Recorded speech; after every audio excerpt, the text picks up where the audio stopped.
Hello, my name is Jason Reichl, and you're listening to Risk Management Brick by Brick. I'm fascinated with people who are helping build and maintain the physical world around us. On each episode of this podcast, we'll dive in with a risk manager, speak to them about how technology plays a role in this process. Hi, welcome back to another episode of Brick by Brick. I'm your host, Jason Reichl. Today, I'm joined with Thomas, the co-founder and CEO of Eli Reports. Hey, Thomas, thank you for joining us on the podcast. Thanks for having me, Jason. To get started, why don't we start a little bit about your background, what the company is doing? I know you're a co-founder and CEO, so that means that this is really close to your heart, but I want to understand sort of the story of how you got to Eli Report and what that is exactly. Wonderful. Thanks for that. I have a finance background. I'm a recovering investment banker. I like to say I'm also a multi-time startup co-founder. And this particular one crossed my desk in 2018, sat down with some guys that were living in condos and were having the conversation about why when you spend $10,000 on a used car, you got a complete report of its history. But when you spend $1 million or thereabouts on a condo, you ended up with a bunch of paperwork. And we thought we could fix that. And that's what we've been doing at Eli Report. Fun story, Eli stands for every little item, which is what we hope to tell you about your condo or your HOA. And so is it a B2C product or is it a B2B product? It's become both. We serve a lot of real estate brokerages. We also serve buyers, owners, and condo board members, as well as property managers and other stakeholders that serve these communities. Why I wanted to have you on Brick by Brick is because I wanted to talk about the intersection of this information as it relates to risk. And I wanted to talk about, the use case is obvious. If you're going to buy something that expensive, you're going to want the full history. But I'm very interested to understand how it's been worked into insurance flows, into risk flows, into why is this information so valuable in these other areas? Maybe that in the beginning, it sounds like the idea was, hey, this is a consumer product, a report system, a Carfax for condos makes total sense, but it seems to have a lot of application outside of that for the industry. It does, and it creates real mutual wins. Yes, and connecting that information that not everyone may have had access to. So why don't we start with how maybe you guys are seeing your 2025 and what you're really focused on for 2025? For us, it's about regional growth. We've now got ourselves established in our home jurisdiction. I'm Canadian, so we started in British Columbia, but we offer Eli Report across North America. And for us, it's really about continuing our geographic expansion because we figured out how to add value to both the communities and those that serve them.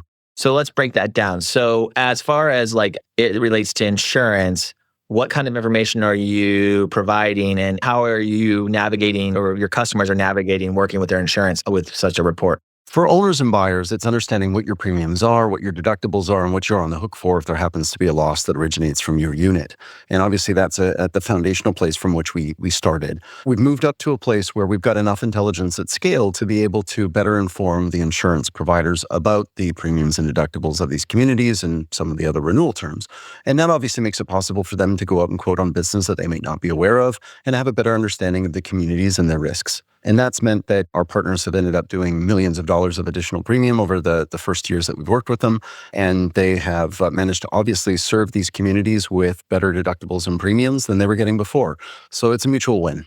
Is this also playing a factor in, say, when a property management organization wants to buy a condo unit from another owner group and using this information to sort of build the risk profile for, say, a large scale property management groups as well? Or is this is the most useful version of this is I own my condo? Is it across the whole sector that you're seeing sort of this information being applied? It is across the whole sector, and it doesn't matter whether you're an individual or an institution that's acquiring additional properties. If you're interested in getting from 0 to 1, having a higher level understanding about how that community operates, and Eli Reports for you. We've launched a new tool called an annual benchmark report that's piloting in certain markets where we have enough information density, and that allows for a detailed drill down to look at communities that are similar to yours and allow you to compare that building's budget and its future capital requirements and get a better understanding so that you can plan for the future. What are some of the surprises that you found in that annual benchmarking report? There are a lot of communities that are paying for things that they could get more competitive rates on. So we're now starting to work with people that serve those communities and help them find those communities so that they can get better prices. So that's one thing. It's not generally an active mouse, but over time you get established with certain providers, their rates go up. There might be better competitive options out there in the market for you, whether you're talking about a landscaping company or whether you're talking about your insurance policy. So all of that stuff applies. The other thing in the annual benchmark report is we make people aware of the upcoming capital projects as projected by the engineers. So in most markets, there is a reserve study or a depreciation report, which is created to help communities understand when they need to have their roof, plumbing system, windows, siding, balconies, etc., looked at and updated, and what the capital schedule is, what the costs are, so that they can plan. We've seen a lot of noise out of Florida over the past year about all these special assessments as the structural studies that have been mandated in the wake of the Surfside tragedy have led to further investigative work by engineering firms, and now they've got to come up with the capital to undertake that work. Wherever you are in North America, buildings age, they do need new critical infrastructure, and planning for that effectively is something that I think most owners are not necessarily aware of. And we're doing a lot of work in that space to make sure that they're better prepared, both financially and in the physical sense, doing that work as they can to extend the life of their asset. And it makes sense because you kind of have a more transparent view of where your fees are going, what people should be spending that money on, what the priority of that should be, and kind of not to say condos had a bad rap, but the way that decisions were made at the board level were not always completely transparent. And maybe sometimes they were on what people thought, not necessarily on things that actually have impact to your insurance, your risk, and all these other kind of elements. So I completely understand how these tools work. Let's talk about the introduction of AI into your products and how AI has played a major role in that.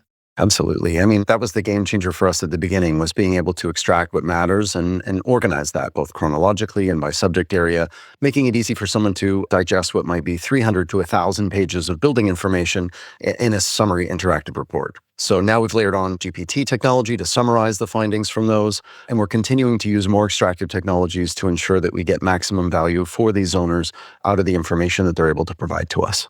You know, one of the things that in your thing, it talks about the Stratus Solutions that you're part of, that you're another advisory board on, and technology. I just kind of want to understand, how does all of these things sort of affect property management, since you have such a vast experience in it? What are some of the predictions in 2025 and beyond that you have that really are going to be game changers for property management as a industry, not just what you guys are doing at Eli? Yeah, I'm going to connect property management with community asset management and community association management because I think that those are very closely connected. Obviously, these individuals that run these communities and assist the condo boards in executing their duties are often extremely busy. They get a lot of information. They often manage multiple properties. Making sure that they're as efficient as possible is a priority. It'll help everyone involved. So if we can help owners get a better understanding of what the pet restrictions are or the parking restrictions are without having to interact and email or call the community association manager, then that's obviously a happier place for everyone because that manager can be focused on the operations and the running of that community and the planning of any capital projects, whether it be an HOA or a condo building. So I think that that's one of the things that we're highly focused on. In terms of other things that we see coming down the pipe, obviously there's a lot that's happening with reducing your emissions, becoming more energy efficient, and finding ways in a changing climate to be more comfortable in your communities. A lot of us in the Pacific Northwest are in buildings that don't have heat pumps yet, so we've got heating systems, but not proper cooling systems. And obviously, if we're able to reduce our gas consumption and turn over to an energy efficient solution and get more EV chargers in the building, then that's something that I think we're seeing a lot more communities talking about.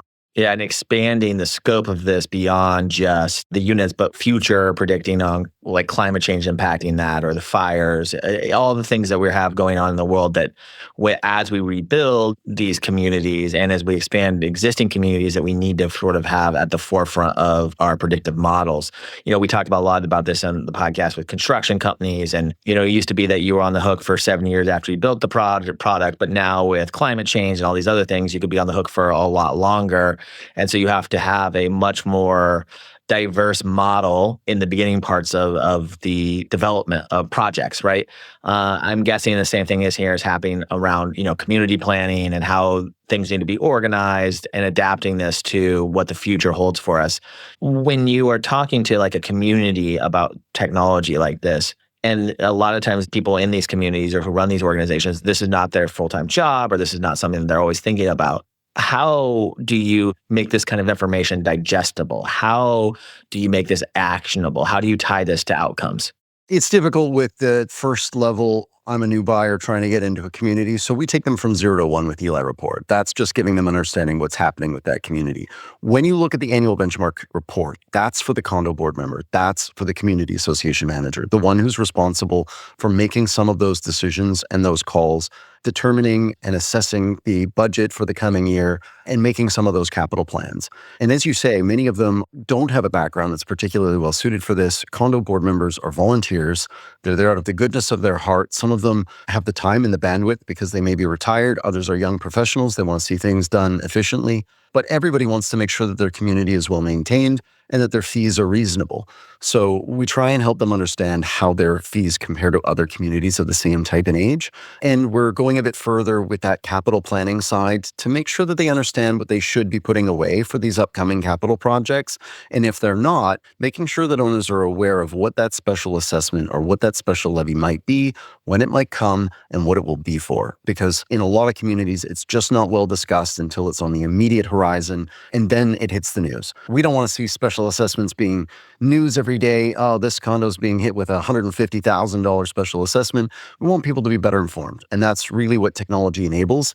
And both a combination of artificial intelligence and, in our case, manual review to make sure that we're getting it right when it comes to tabular data from budgets, from the reserve fund studies. That's what is our secret sauce. That's what makes us a valuable partner for the construction companies, for the service providers that work with condo buildings all across North America.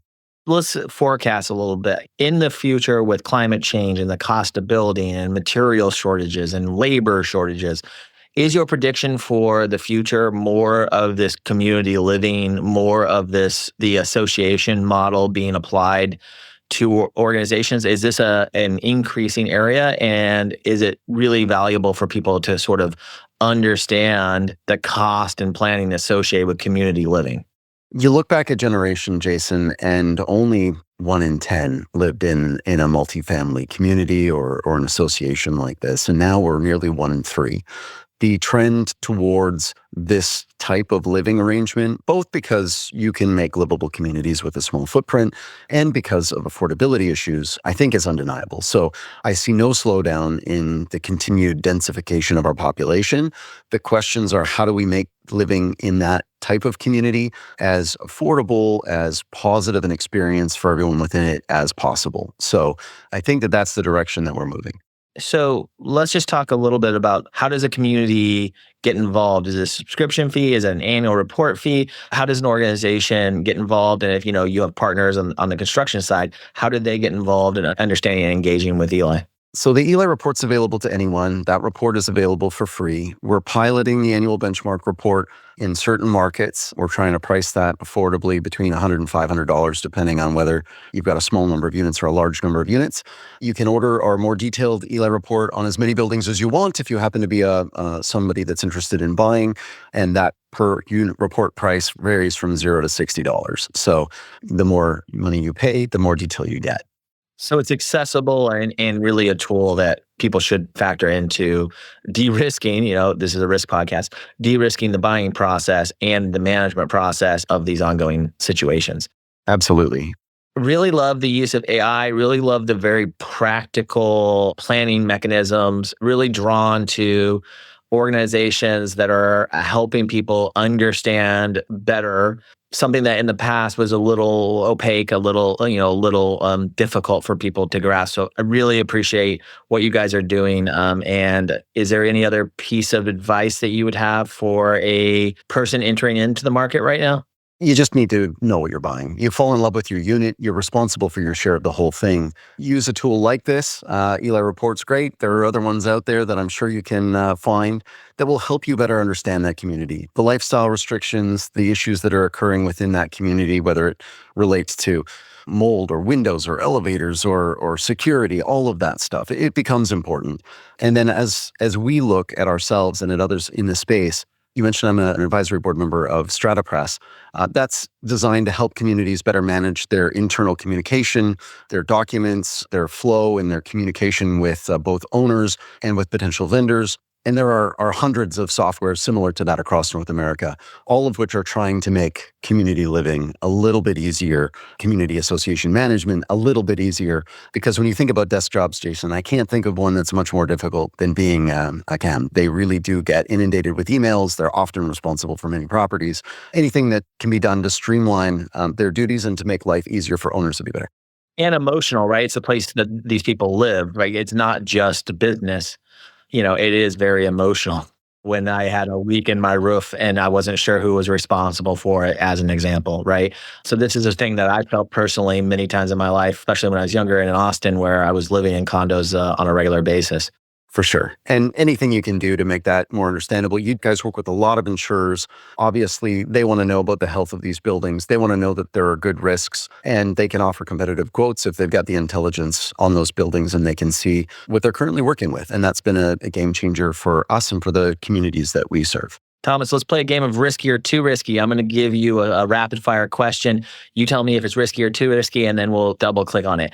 I specifically picked things around running businesses with you. We live in very complicated times for technology companies. So these are kind of related to that. So let's start with a simple one. Joining a startup without a clear financial stability or long-term funding in place. Is that risky or too risky? Or would you join up with an organization that you were aligned to their mission, but they didn't have a really clear picture on how financially they were going to make it work at this point in time? That's risky, but fine. That's my life for the last decade. Diversification is the answer in that case, right? Make sure you have multiple things going. What about implementing a new untested technology across your entire customer base at once? Risky or too risky? Oh, too risky. You gotta test. So for us, we'd be doing a lot of internal testing and piloting before we deploy something. I kind of got the answer to that in the way that you were talking about how you guys roll out things. How important is it, and this is a side question, but how important, when you use AI, we're still in a very early stage of accuracy and predictability, yet these tools undoubtedly are powerful. How do you gauge the risk to expose this information to people, knowing that they're making decisions on it at the same time as understanding the models are constantly developing? Even in my own tests, what was feasible 6 months ago can be done what's feasible 6 months ago, but with a lot of extra work, is now just standard in the models. So how do you gauge when these things could be released to organizations, and what tips you would give to other technologists to implement them? The technology's changed so much since when we started. The generative capabilities in particular are just light years ahead of where they could have been imagined to be, even 5 short years ago. So, from my perspective, we've got a fundamental AI extractive technology, which is high recall and low precision, which for those that are not tech nerds, means that we try to capture everything without missing anything. We might get a little noise. And then we layer on a GPT, which will summarize the information and try to put out what's most important. The risk about using something that is entirely generative, and there are some fabulous tools that can look at document sets like this and come up with some really great answers, is that they do still hallucinate and they can still make things up. And that's still a risk. So everyone needs to be aware of the usefulness, because it's huge, but the limitations of the certain types of technology that you're choosing to interact with. Yeah, and then when you're implementing it behind the scenes from a technology standpoint, you have to really work at probability models so that you can call out when hallucinations are happening to the user. I think we're in a weird time to be a user of technology because we've relied so much on technology to be accurate, and now technology is not as accurate as it once was, but the power of the information that technology has far exceeds, in my opinion, the risk in some cases, because there was no way that you were going to read 3,000 pages of document and comprehend all of it, right? So you were probably, as a human being, going to hallucinate a lot about the conflicts in documentation that you'd be trying to read. And it's kind of showing, and this is the thing I always tell about people in technology, is technology, when it first emerges, in every example that I've ever existed, and I worked in the emergence of the cloud, I worked in the emergence of redundant server clusters, I worked in a lot of emerging areas, revenue operations for SaaS organizations, which I helped lead. Those sort of areas, when you first implement the technology, they bring a lot of flags that show us in our own human way the flaws in what we've already designed, the flaws, the conflicts between these 3,000 pages of documents that everyone says, well, lawyers looked at them, so they're flawless. And you're like, actually, it says two different things on these two different pages, right? Because we know in the business world, you've had one lawyer look at it and then at some other point, some other lawyer look at it and they make suggestions and they didn't catch the other thing because we've created this world around humanness, and that humanness is very open to flawed. And I think the AI is kind of pointing that out to us over and over and over again. You're absolutely right. And, these technologies are constantly emerging, but what you've seen on the internet over the last 30 years has often, been conflicting, often not been complete. And, there's a lot of tools out there. I think as technology is continuing to evolve, it's going to get better and better. And people should be embracing and acknowledging that there's risk, but leveraging the capabilities of the tools that are now out there. And a lot of them are available inexpensively or free. So I think that they're fantastic. Big question, founder, CEO. So this is a question I like to ask you. Accepting significant venture capital while surrendering a considerable degree of control over company decisions, risky or too risky for you? Risky. I think it does depend upon the founder. We haven't taken venture money as Octo AI, but certainly we know a lot of our fellow startups in the prop tech and insurtech spaces that have. If you've got the right partner and the right alignment of vision, then I think that capital can be a game changer for you. Amazing. Closing question. I don't know if the advice I would give to people now is to go start a startup if you're a technologist. I don't even know what the future of SaaS really looks like. That being said, if I put you on the spot and said, hey, you're talking to someone with a young aspiring entrepreneur who's looking to start a tech company, what would be your advice for them? The world needs more entrepreneurs. If they've got a vision, if they've got a problem that they think they can help people at large solve, my advice to them is to go for it. Make sure that you can pay your bills. Find a way to make sure that can happen. If it has to start as a side gig, as you develop your vision and you establish your customer base, then so be it. But the world needs lots of entrepreneurs. So I sure hope that they grab it and embrace it and run with it. Thank you so much, Thomas, for your time. Thank you for everyone for listening to Brick by Brick. It's been great to get back at it. And I will see you at an event soon, Thomas. Thank you so much, man. Thanks, Jason. Risk Management Brick by Brick is brought to you by TrustLayer. Find out how TrustLayer manages risk so that the people can build the physical world around us. Head over to trustlayer.io. And then make sure to subscribe to Risk Management Brick by Brick on Apple Podcasts, Spotify, or wherever you get your podcasts. On behalf of the TrustLayer team, thank you for listening.